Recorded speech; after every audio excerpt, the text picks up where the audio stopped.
রাজধানীতে ঘটে যাওয়া ভয়াবহ একটি হত্যাকাণ্ড এখন দেশের সর্বত্র আলোচনার কেন্দ্রবিন্দু।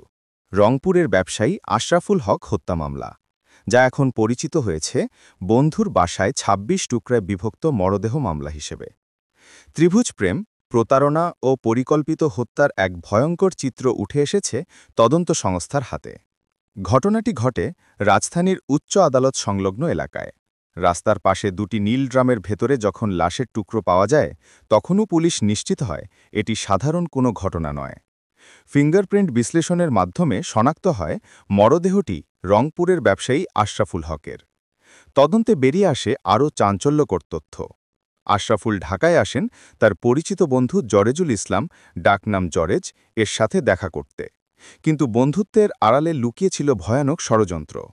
অভিযোগ উঠেছে জরেজির প্রেমিকা শামীমা আক্তার, যাকে কেন্দ্র করে সৃষ্টি হয় ত্রিভুজ প্রেমের টানাপোড়েন।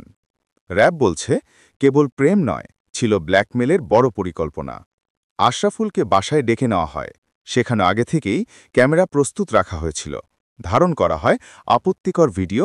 এই ভিডিও ব্যবহার করে অর্থ আদায়ের পরিকল্পনা ছিল অপরাধীদের। কিন্তু ঘটনা নতুন মোড় নেয়। র‍্যাবের দাবি, আশরাফুলের সাথে কথা কাটাকাটির এক পর্যায়ে ক্ষিপ্ত হয়ে ওঠে জরেজ। তখন সে নেশার প্রভাবেও ছিল। পরক্ষণেই ঘটে হত্যা। আহত আশরাফুলকে কষ্টে দিয়ে মুখ বেঁধে ফেলা হয়, হাত পা বেঁধে রাখা হয়। পরে তাকে হত্যা করে মরদেহ গুম করার পরিকল্পনা নেয় তারা। তদন্তে আরও জানা যায়, মরদেহ গুম করার জন্য আগেই কেনা হয়েছিল দুটি নীল ড্রাম। প্রথমে মরদেহ লুকানো হয় বাসার ভেতর, পরে দাহ প্রক্রিয়ার মাধ্যমে অংশগুলো আলাদা করার চেষ্টা করা হয়। এরপর ২৬টি টুকরা ২ ড্রামে ভরে রাতের অন্ধকারে ফেলে দেওয়া হয় ফুটপাতের পাশে। পুলিশ, র‍্যাব ও সিআইডি যৌথভাবে দ্রুত অভিযান চালিয়ে জরেজ এবং তার প্রেমিকা শামীমা দুজনকেই গ্রেপ্তার করে। জিজ্ঞাসাবাদে তারা হত্যাকাণ্ডের বিস্তারিত স্বীকার করেছে বলে জানিয়েছে তদন্ত কর্মকর্তারা। র‍্যাব বলছে এটি ছিল পুরোপুরি পরিকল্পিত হত্যাকাণ্ড, যেখানে লক্ষ্য ছিল অর্থপ্রতারণা, ব্ল্যাকমেল এবং ব্যক্তিগত সম্পর্কের জটিলতা। এ ঘটনার পর আশরাফুলের স্বজনরা নির্মম হত্যাকাণ্ডের বিচার দাবি করেছেন। তারা বলছেন, বন্ধুর বাসায় ডেকে নিয়ে এমন মর্মান্তিকভাবে হত্যা করা কোনোভাবেই মানবিকতার মধ্যে পড়ে না। পরিবারের দাবি, এই হত্যাকাণ্ডে আরও কেউ জড়িত থাকতে পারে, তদন্তে তা বেরিয়ে আসবে।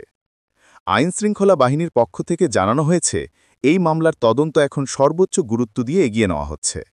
সংগৃহীত ভিডিও, ড্রামের ফরেনসিক, বাসার আলামত সবকিছু বিশ্লেষণ করে চার্জশিট প্রস্তুত করা হবে খুব শীঘ্রই। দেশব্যাপী আলোড়ন সৃষ্টি করা এই হত্যাকাণ্ড আবারও তুলে ধরেছে কিভাবে সামাজিক সম্পর্ক, বিশ্বাস, প্রেম প্রণয় এবং অর্থনৈতিক স্বার্থের ভুল ব্যবহার ভয়ঙ্কর পরিণতি ডেকে আনতে পারে। এই মুহূর্তে আসামিরা রিমান্ডে রয়েছে। পুলিশ বলছে তদন্ত শেষ হলেই সত্যের সব দিক আনুষ্ঠানিকভাবে প্রকাশ করা হবে। আমি নজরুল শেখ, বিডি নিউজ, ১৯৭১।